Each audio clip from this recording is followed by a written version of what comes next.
we saw Elon Musk on TV the other day with the black eye.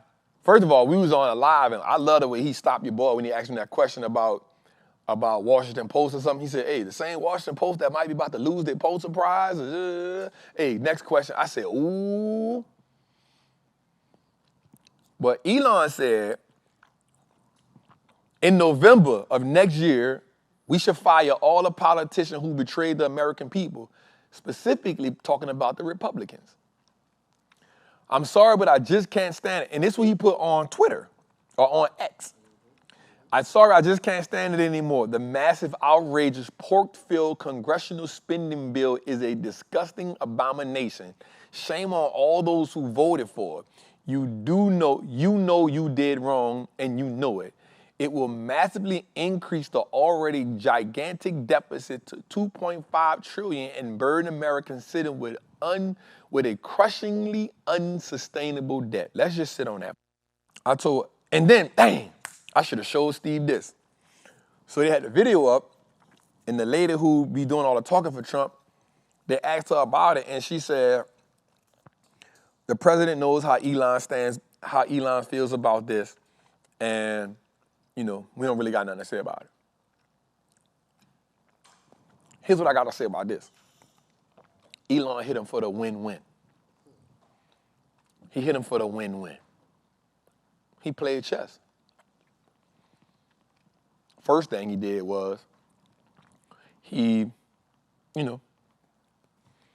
what's a couple $1 billion to get a certain person in when you're the richest man in the world? What's a couple $1 billion? So let's just think about some of the things he did. First, he got into the government. As a special government employee. A man who was a mad scientist. Got into the government as a special government agent. He got to see all our data. He got to see all our data. He got to see the inner workings of the government. He know who is running the government. He know all the weak links to the government. He knew where all the money at. He seen it all. Because we gave him access to it. Where the bodies is buried? He know where everything at. We gave him access to it.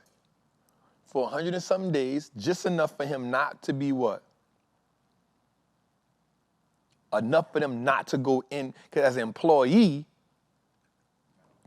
you got to open the book. So just long enough for him not to have to open his books, which is understandable. The next thing he did, he got free publicity on a White House lawn.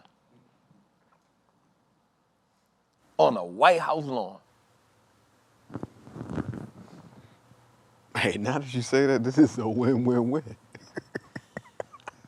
And I got the president to say he getting a Tesla. This is the greatest car in America.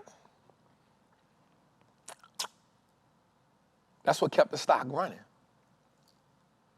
I got the president, while people was telling me get out of the Oval Office and all that, I got the president to stand and vouch for me and vouch for my brand and actually come up with a Tesla where they was putting people in jail who was doing it.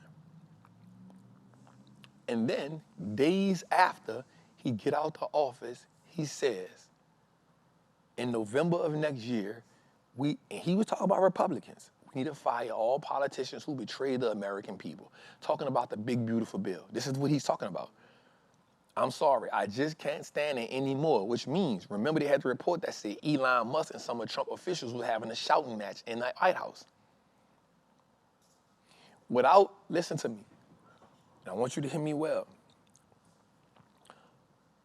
Without the backing and the publicity that he was getting from the White House, Tesla stock would be $100 and something. Remember, when the stock fell hard after the first, what they did? They pulled him up to the what? They pulled him up to the White House, a Cybertruck and a Tesla, back to back.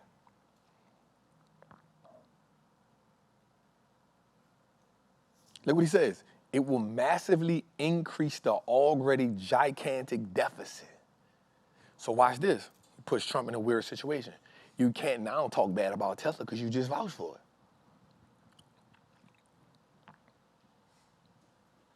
He playing chess. You can't say because you just vouched for it. Please. So now you gotta just, you can't stop. And he the richest man in the world. Bro, when them reports came out that Tesla was losing stuff in Europe, losing stuff in everything, that earnings report came out, bro, that stock tanked. That boy pull him up to the White House. Stock did that. Had bad numbers for earnings. And now, guess what he do? I'm back full time working on Tesla. I just need you to carry me through that tough time.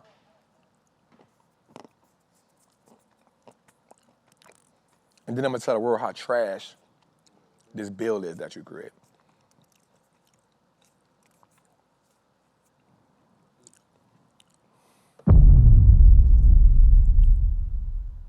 I could be wrong, but boy, that's tough. Let's go a little further, man. Our tariff solutions.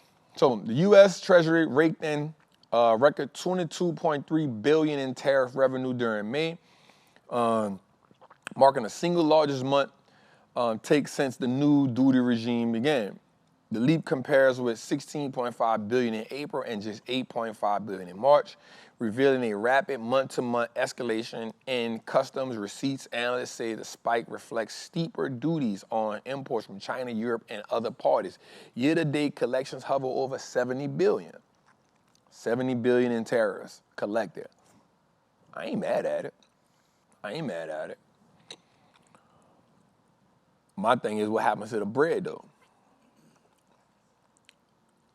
We 36 trillion in debt, partner. We 36 trillion in debt, partner. How does that play out? Now, we know that some other tariffs supposed to be taking place. I saw a thing on the news the other day said the Trump administration is telling other countries, come with your best deal. You know what I think, bro? And I could be wrong. I don't think Trump probably took into accountability that other countries probably was ready for him this time. Even when I look at how the dude from Europe responded, they understand how China, I think last time he was in office, China kind of would have responded a little quicker, but this time they were like, man, we'll stall him out.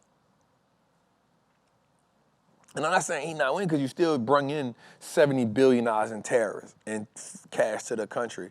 But I just think that some countries might be willing to say, because remember they said they had 18 deals on the table. And so far all we got was one deal. Now, of course, they're saying these deals take time to come through and these deals take time to, and I understand that. But I just think that, China and some of these other countries, I think they were just stall him out. Let's see what he do. And now I will say I don't think that the American media should come up with the Trump always chickens out thing. I don't think they should have came up with the taco trade. I think that's bad because I think you put somebody in position to do something they don't really want to do. Because when you say stuff like that, what do you want them to do now?